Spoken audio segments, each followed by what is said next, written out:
They don't believe that they have to put in so much work. They just believe that the power of incumbency will cover them up. But for the first time, maybe because of the things that happened with the presidential election, Labour Party winning Lagos State, and again, Labour Party now having some kind of, architect, the new architect of Lagos and all of that, coming into the race. So it's almost like, because I know that Sanwo-Olu has been going everywhere, speaking to different people. I mean, he was at the estate where I voted. He's been going around different places and all of that. So I don't know.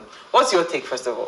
The gubernatorial race. How is it doing you? You see, guys, I said I'm looking forward to Saturday. And it's not because I'm not afraid that, again, the magic will happen. But because I'm happy that somebody is giving them pressure. So the days of sitting down and crossing your legs and knowing that it's coming to me again is over. Like you rightly said, every day now we're saying, dear Lagosians, dear Lagosians. And I'm like, wow, I'm feeling proud that you have so much to say to us. I didn't know that. So it's like I said, it's interesting to see. I call this phase that we're going to do Niger Chronicles. So this is like episode what now that we're in of season. This is season 3, maybe. But yeah, I'm just excited that somebody is putting him on it. He's now putting up pictures with iron jeans and things like that. He's good, so that you can understand that these things. See, we're done with all that. I love Sanwo-Olu as a matter of fact, but you see, something happened that just puts me off. And I actually expected so much. He's my birthday mate, by the way. So I was like, this guy, you can't do better than this now. What's going on? And his silence sometimes just kills me. When you expect him to say some things, he'll just go quiet on you. I remember when he was going to come into power that was 2019 elections. Oh my days, the promises that we had, and this is 4 years later, and I'm asking myself, what happened? What changed? What went wrong? Today somebody told me, there was COVID. I'm like, don't make those kind of excuses. COVID came. We stopped in 9 months? There was that break for 9 months and everything resumed. Why is it that when we're just going to get to the election period, that's when he started that whole real thing that Buhari came and commissioned the real that we've been on for God knows how long now. And I don't see that happening again in another how many years. They started that other project, the road one we're talking about today, left it again. So I don't know. Let me hear your thought, Jennifer. The pressure is getting worse. And I'm actually very happy. Like Chinelo said, normally, when there's an re-election coming up, you have the past government who feel like, yes, it's going to fall on my laps. I don't have to do too much. And then you have situations where probably their opposing running mates is probably someone who's very docile, someone we don't know about, someone who doesn't have any manifesto, has nothing to offer. They've never had a real competition. So this is a real competition. And I'm very happy. Like you said, there's always that Dear Lagosians letter. It's like every 3 market days, it comes up. And so every time I see it, it feels like a text message. I mean, he sends it on Twitter. And you feel important. You get I say, oh, Dear Lagosians, that's nice. Now you are addressing it because for years, he has been quiet about a lot of things. Now, people are calling him out and are asking, what have you done in the past 4 years? Now, I feel like as a governor, once you're like a sitting governor, if you've done anything to improve on the economy of the state, people should know about it. Because right now, I would have to ask, people have to ask him, what have you done? If I can't see what you've done, then that's a problem. And then the things that he listed, to me, I saw it and I was like, there was one building I saw in one primary school that looks like a lighthouse. First of all, I can't even see a staircase leading to that building. I can't see anything. The question is, why was that constructed? And why should that be something you are proud of to see you have done? We have a lot of issues to tackle in Lagos. We have housing issues. We have security issues. We have road. We have traffic. We have a lot of issues. And then you even have the roads that they started constructing, and till now, there is nothing to write home about it. We've not seen any progress being made. People are complaining every day. People who live in Songotedo are crying every day because they go through traffic. Imagine sitting in traffic for 6 hours every day. That will reduce your lifespan. I don't think anybody wants to die anytime soon. So please just vote for the right person. So, and I'm glad. Please increase the pressure. I'm happy you're bringing those things up. And again, I wish GRV sends his apologies. Actually, he's running late.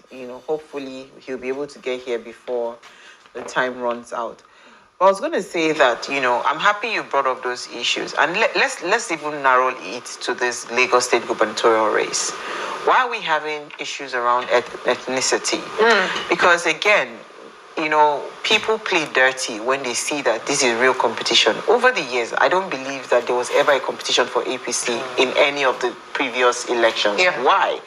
I have a feeling like the PDP candidate is just there waiting to just come and front like I want to run.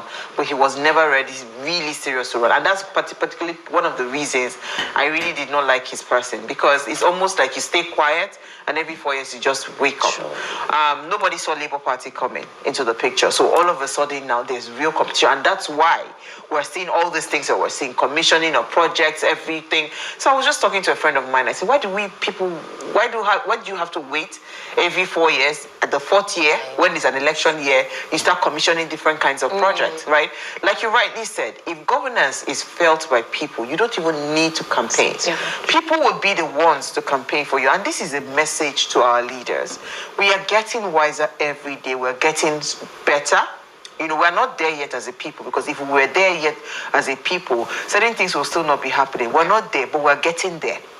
And we're getting to that point where if you do not do your job, you understand, you'll be kicked out of the seat. It's as simple as that. So it's not a thing of you waiting till dime minute and you're jumping helter-skelter and trying to convince people to vote for you. If you did your job, trust me, you are unshaken. And that's the truth, because this thing is not, and that's why people that are bringing up ethnicity, people that are bringing up religion and all of those things into the elections, you are actually just, you're actually very ignorant. Because if you knew how important governance is, right, you will not be part of the people pushing those propaganda. Yeah. Trust me, a Tunisian or whatever can just come and become governor for all I care, as long as the job is being done. And I was listening to, what's it called? It was Yemi Adamolekun.